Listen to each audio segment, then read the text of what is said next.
Halo, selamat pagi pemirsa. Berita Padang hadir kembali hari ini bersama saya Adini dan sejumlah informasi telah kami siapkan untuk Anda.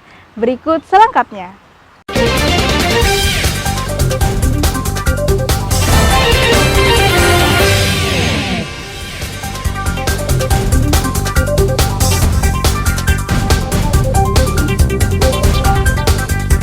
Seorang purnawirawan Polri rusak dan cabut baliho pasangan calon Bupati Wakil Bupati Padang Pariaman.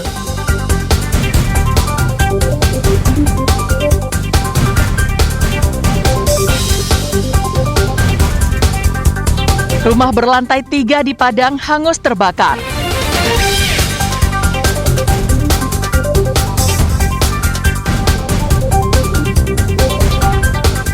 Aktif membantu menekan penurunan angka stunting, seorang polisi diganjar penghargaan.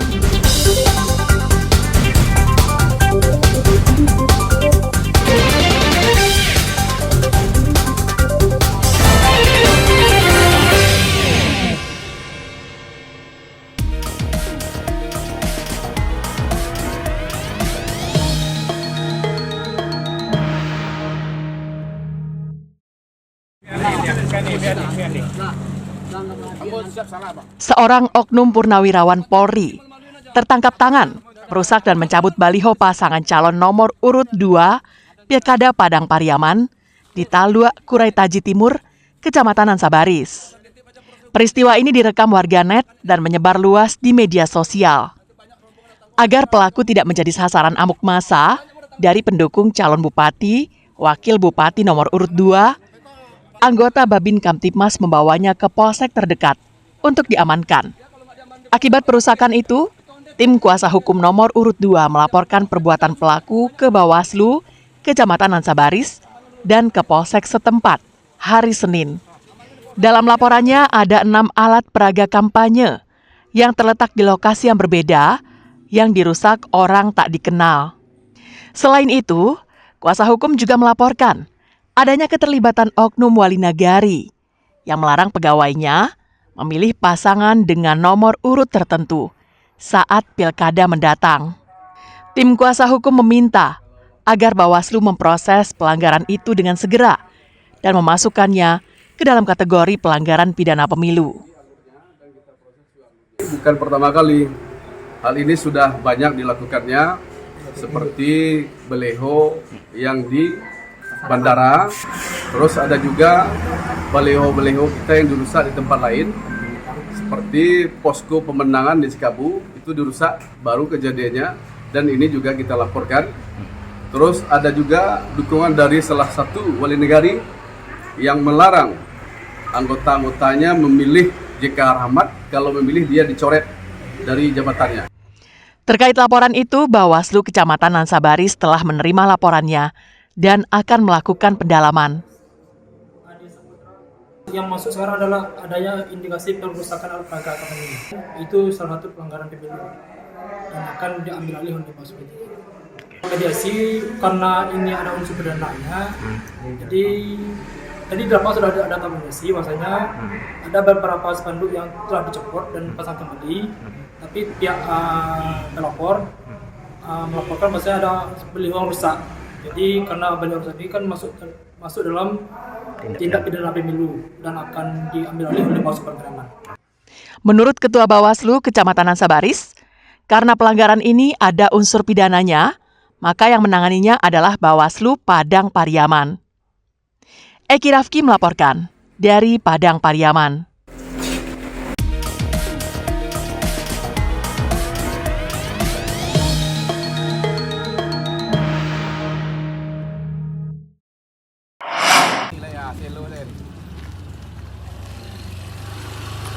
Meski memiliki potensi yang sangat bagus, pelaku usaha pembuatan pisang salai di Nagari Kota Baru Simalanggang, 50 kota, mengaku terkendala dengan permodalan, sehingga produksi yang dihasilkan per hari dan per pekannya juga terbatas. Padahal mereka bisa menghasilkan 100 kg pisang salai per minggu.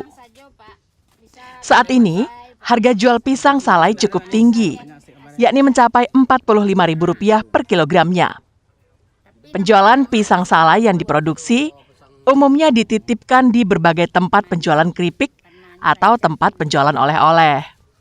Dengan modal yang terbatas itu, pelaku usaha menyebutkan mereka hanya bisa membeli bahan baku dengan jumlah yang terbatas pula.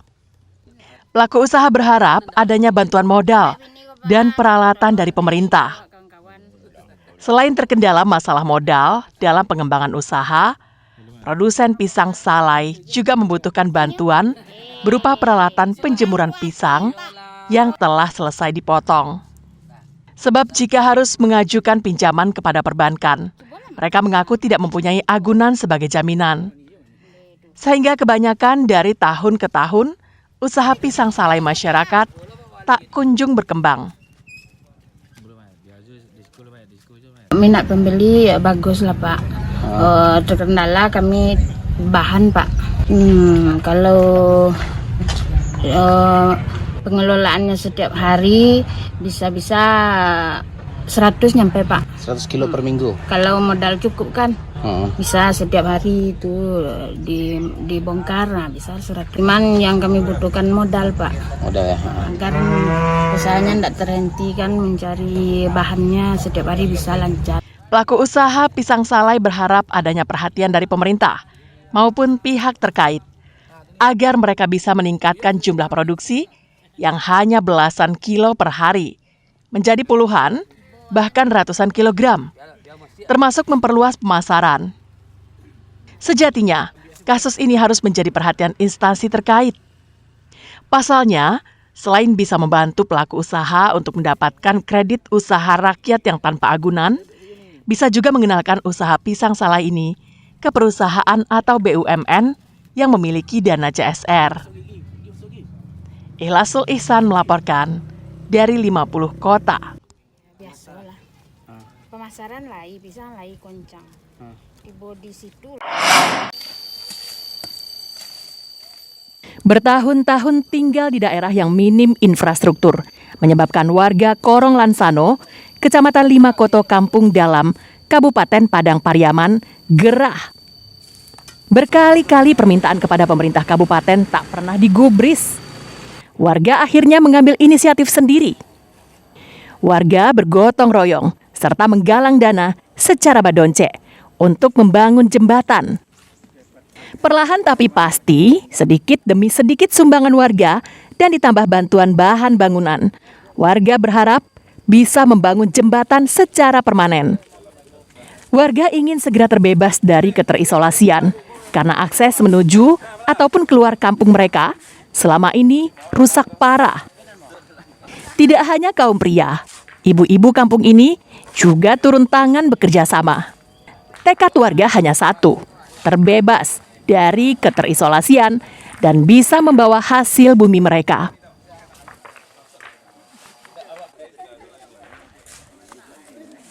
Ya, warga sudah kesulitan, apalagi kalau seandainya jembatan ini roboh nih.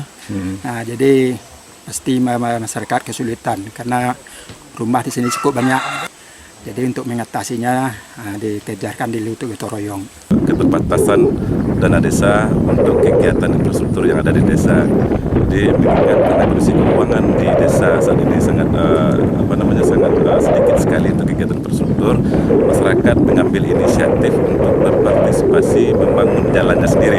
Abainya pemerintah Kabupaten Padang Pariaman terhadap infrastruktur dan fasilitas umum yang rusak telah melahirkan fenomena baru di tengah masyarakat, yaitu bangkitnya kembali semangat gotong royong dengan cara badonce untuk mengatasi persoalan yang seharusnya menjadi tanggung jawab pemerintah kabupaten.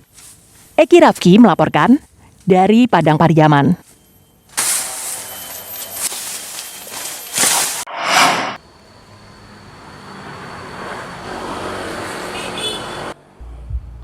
Di Indonesia, hanya ada 2 museum kereta api. Salah satunya terletak di Sawalunto, yang dikenal sebagai kota tambang batu bara pada zaman dulu. Kisah perkereta apian di Sumatera Barat telah dimulai sejak lebih dari 1/4 abad lalu. Pada tahun 1887, penjajah Belanda telah membangun jalur kereta api di daerah Pulau Aya yang bertujuan untuk membawa hasil bumi ke pelabuhan Muara Padang. 10 tahun kemudian, Belanda membangun jalur kereta api dari Padang ke Padang Panjang hingga tuntas ke Sawalunto dengan panjang jalurnya mencapai lebih dari 250 km. Pembangunan ini dilakukan Belanda secara besar-besaran karena membangun 3 objek besar sekaligus, yakni Pelabuhan Teluk Bayur, pabrik semen Padang, dan jalur kereta api. Pembangunan ini akan sia-sia jika salah satunya tak berhasil. Jalur kereta api dibangun untuk membawa batu bara dari Sawalunto guna keperluan pabrik semen Padang. Pelabuhan Teluk Bayur dibangun untuk mengapalkan semen ke luar negeri. Namun sejarah kereta api di Sumatera Barat meredup seiring dengan ditutupnya tambang batu bara Ombilin pada awal tahun 2000. Pemerintah Kota Sawalunto kala itu menyulap stasiun kereta api menjadi museum dan mendatangkan lokomotif uap dari Ambarawa sebagai daya tarik utama keberadaan museum itu. Tempat wisatanya cukup bagus ya, bisa dibilang bagus untuk wisata edukasi untuk anak-anak,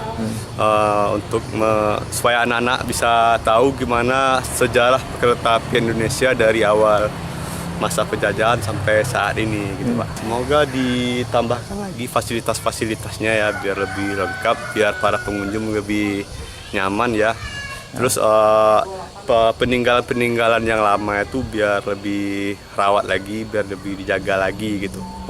Sejarah dan perkembangan kereta api Sumatera Barat tersimpan dengan rapi di museum itu, yang dilengkapi dengan berbagai peralatan yang digunakan untuk mengoperasikan kereta api, seperti tooth Morse, lampu wesel, lampu penilik jalan, pistol sinyal, trompet keberangkatan kereta, dan lainnya. Ketika tambang batu bara tidak beroperasi lagi, dan otomatis jelas kereta yang membawa batu bara dari Sawalunto tidak beroperasi, makanya pemerintah Kota Sawalunto bagaimana caranya untuk meramaikan Sawalunto, maka dibuatlah pariwisata. Maka dengan kerjasama dengan PT KAI, maka bangunan yang stasiun dulunya dijadikanlah museum kereta api kedua di Indonesia. Museum Kereta Api Kota Sawalunto merupakan salah satu peninggalan sejarah yang telah ditetapkan UNESCO pada Desember tahun 2022 sebagai salah satu situs wisata dunia. Namun sayang, di tengah kemegahan predikat yang disandangnya, museum ini tak menjadi perhatian bagi pemerintah Sumatera Barat. Operasional museum ini hanya bersumber dari APBD Sawalunto. Eko Pangestu melaporkan dari Sawalunto.